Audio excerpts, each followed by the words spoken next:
চলো আজকে শীতের বাজারে আমাকে খুব ঠান্ডা লেগেছে, সকাল সকাল চান করে নিয়েছি। তো আজকে হচ্ছে রান্না করব কি তোমাদের সাথে সেটা শেয়ার করবো। আজকে পাবদা মাছের ঝাল হয়ে গেছে। আর হচ্ছে এখানে হচ্ছে নতুন শীতকালে, এখন তো এঁচড়ের টাইম নয় কিন্তু তাও শীতকালে এঁচড় উঠেছে। তো দাদা এঁচড় নিয়ে এসেছে, এঁচড়টাকে আমি সিদ্ধ করে নিয়েছি। আলু আর নতুন নতুন আলু আর এঁচড় হালকা করে সেদ্ধ করে নিয়েছি। আর হচ্ছে এখানে আছে চিংড়ি মাছ বেছে নিয়েছি। আর এখানে মশলা আছে পেঁয়াজ কুচানো, পেঁয়াজ বাটা, রসুন বাটা, আদা বাটা। আর এখানে হচ্ছে ধনে আর জিরে বাটবো, আর একটু মটরশুঁটি দেবো। তো দিয়ে আমি হচ্ছে এঁচড়ের তরকারিটা করবো। তো আজকে চলো প্রথমে তো কড়াতে তেল দিয়ে দিয়েছি। এবার এঁচড়টা হালকা করে ভেজে নেবো, এঁচড় আলু একসাথেই ভেজে নেবো।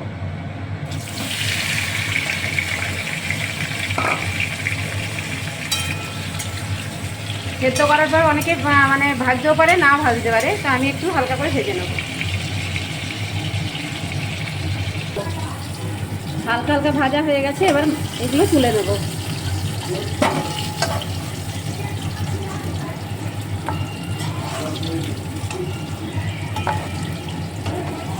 কেউ কিন্তু, আমি আগেও বলেছি, কেউ কিন্তু নাও ভাজতে পারে, একবারে সেদ্ধ করে মশলা কষিয়ে বসিয়ে দিতে পারে। তো আমাদের একটু ভাজতে হয় আর কি, আমরা একটু ভাজাটা করে তারপর এঁচড় তরকারি করি আর কি। তো যে তেলটা আছে তার মধ্যে আমি একটু চিংড়ি মাছগুলো দিয়ে দিলাম। চিংড়ি মাছটা কিন্তু, এঁচড়টা আছে প্রায় 100-200 গ্রামের মতো এঁচড়টা। কারণ আমাদের কেউ খাবে না, আমি আর আমার হাজব্যান্ড খাবো, আমার মেয়েটা একবারেই খাবে না।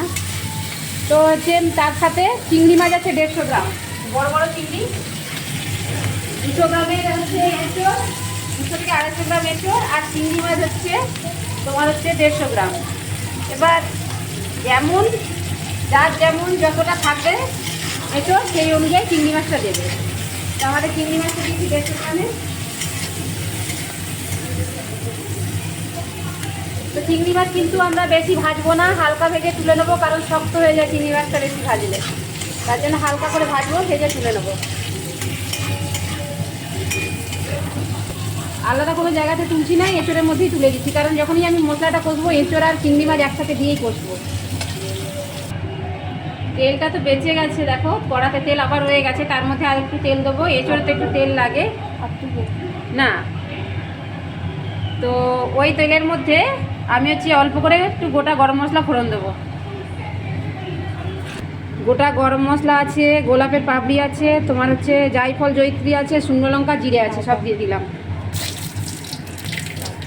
পেঁয়াজ কুচানোগুলো দিয়ে দিলাম, আর টমেটোটাও দিয়ে দিলাম একসাথে।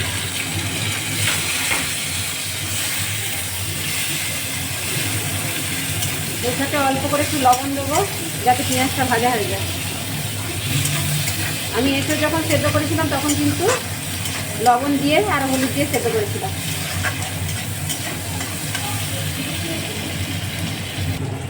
এবার আমি পেঁয়াজ বাটাটা দিলাম।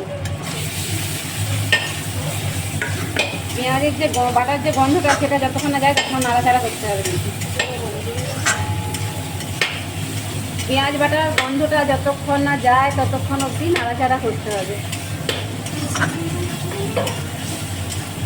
এবার আমি রসুন বাটা আর আদা বাটাটা দিয়ে দেবো।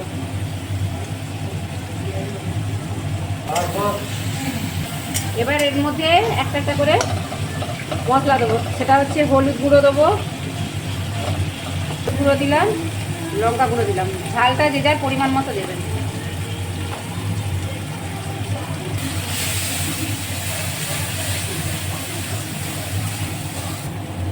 এবার এখানে হচ্ছে ধনে আর জিরে বাটা আছে, সেটা দিয়ে দেবো।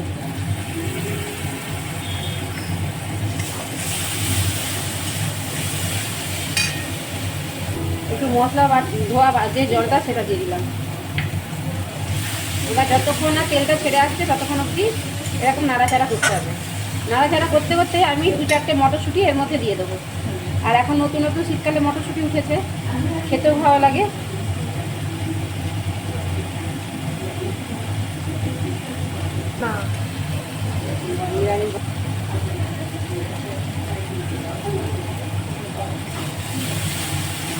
এটা আবার ভালো করে কষতে হবে, গন্ধটা দারুণ উঠেছে,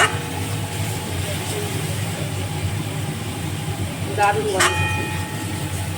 এবার এর মধ্যে আমি এঁচোড়, চিংড়ি মাছ আর আলুটা যে সেদ্ধ করা আছে সেটা দিয়ে আবার কষবো, সেদ্ধ করে ভাজা করা আছে।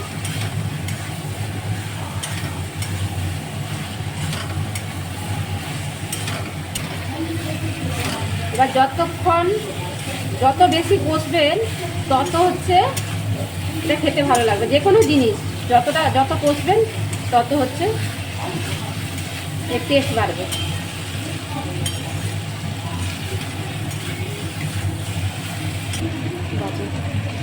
অল্প একটু জল দিয়ে কষবো আবার।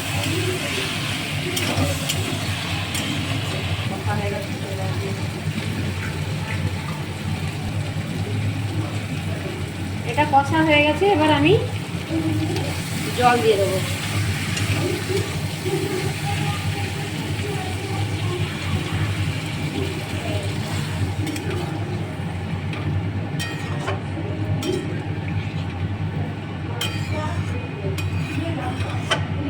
জলটা আমি আমার পরিমাণ মতো দিলাম।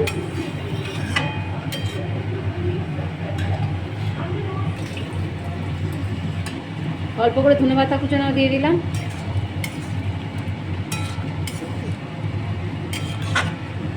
এবার আমার কাঁচা লঙ্কা দিয়ে দিলাম।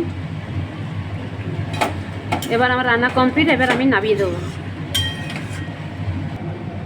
রান্না আমার কমপ্লিট হয়ে গেছে, দেখো কত সুন্দর লাগছে, কালারটা দারুণ এসেছে এবং টেস্ট দারুণ হবে।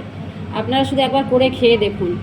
আর যদি ভালো লেগে থাকে আপনারা লাইক করবেন, শেয়ার করবেন, কমেন্ট করবেন, ফলো করবেন। বাই।